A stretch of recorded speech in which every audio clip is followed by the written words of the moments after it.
This is the first of 3 lessons on grid navigation. This one explains what it is and why we do it, and then explores the idea of convergence. The later ones will look at steering when using grid and the solution of grid problems. Grid navigation is a technique in which, rather than using the normal latitude and longitude graticule as a reference for direction and positions, we apply a square-shaped grid and use that instead. Why should anyone wish to do this? The reason is that, at high latitudes, the amount of meridian convergence becomes significant and causes problems in defining and steering a direction. Let's take a high latitude situation. We'll suppose that we wish to fly from 70 west, somewhere in Canada, to 70 east, somewhere in Russia. We want to fly the Great Circle track, or as near to it as possible, because it's shorter than the rhumb line. Here is the same situation on a polar stereographic chart. Position A is at 70 west. The line defining true north is the line joining it to the North Pole, that is, the meridian of 70 west. The track from A to B makes an initial track angle of 020 degrees true at A. So suppose we set off from A using a compass which gives us true north, and keep applying the appropriate drift in order to maintain a track of 020 degrees true. But as we cross each meridian going eastwards, the direction of true north changes. Relative to the top of the map, that is, the 12 o'clock position on the page, the direction of true north is turning anti-clockwise. This means that our direction of 020 will also turn anti-clockwise on the map. If we maintain our track of 020 true, our path over the ground will look something like this. Exactly the same problem occurs at lower latitudes, unless a direct Mercator chart is being used, but is usually not noticed. Suppose that we wish to fly from C to D, which are both at 53 north. The mean track is 090 true. We are using a Lambert's chart. We now have a choice. We could maintain a track of 090 true. If we do, we will still finish up at D, but we will fly the rhumb line track. If we were to take a succession of fixes whilst flying, but not alter track direction, they would appear like this. However, this is not how most navigation actually takes place. The idea of having a straight line on your chart is that it is supposed to be the track that you are trying to fly. If you wanted to fly the rhumb line track, you would use a Mercator chart. So most non-automatic navigation is done using the other option. In this, we measure the initial track of 082, and then set off on it and settle into our normal cycle of fixing and correcting back to track. After a while, we take our first fix. There will probably be some cross-track error. This will mainly be caused by changes from the forecast wind and inaccurate flying of headings. This cross-track error will also include a small component caused by holding a track of 082 true, whilst the straight line track has actually altered to, say, 083, but this will be completely swamped by the other random errors. We don't even notice the cross-track position error caused by convergence because it is usually so small at low to medium latitudes. We plot our fix, then use our protractor to make a normal correction to get back to track.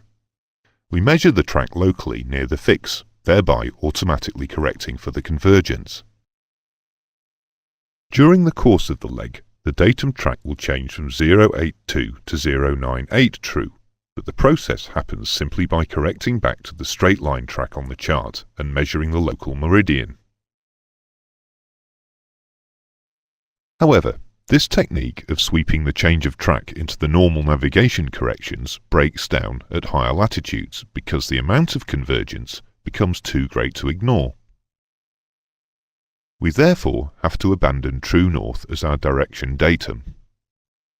and use a grid and its associated grid north on our chart instead. We also have to align our compasses to grid north, not true north, and keep its direction up to date as we fly along the track. But at least now we have a track that can be defined by a constant direction.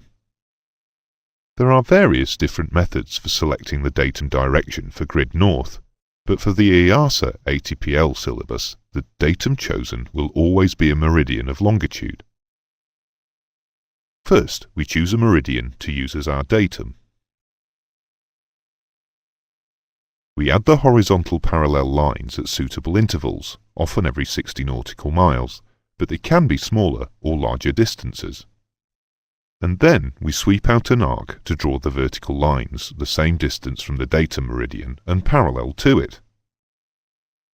And then continue to construct the full grid.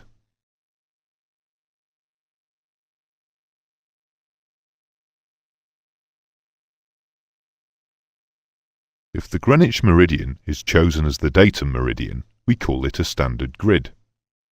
Standard grids are widely used on printed grid maps for the European area. Another favourite datum meridian, often used in the USA and Canada, is 60 West. We'll now examine the relationship between true north and grid north and see how it changes over the chart. We'll start with a latitude and longitude graticule. We choose one particular meridian as the datum. It doesn't have to be the Greenwich meridian, but it is in this example. At the datum meridian, grid north and true north are the same. Now, let's consider the grid line that passes through longitude 10 west. Being part of a grid, it is parallel to the datum meridian. But longitude 10 west will be inclined to the datum by the amount of chart convergence between itself and the datum. A line of longitude defines local true north. Therefore, the difference between true north and grid north at any point on the chart is the amount of chart convergence between the longitude being considered and the datum. This is exactly the same chart convergence you learnt about in maps and charts. If the chart is a polar stereographic, the convergence will be the change of longitude. If it is a Lambert's, it will be the change of longitude times the sine of the parallel of origin, or little n. So this gives our definition. Grid convergence is the angular difference between true north and grid north at any particular point on a grid chart. We've just seen that we can work out the magnitude of convergence. We also need to be able to work out its sense. Is it east or west? There is a logical way of doing so, and it depends on whether the point on the chart that we are considering is east or west of the datum, and also whether we are in the northern or southern hemisphere.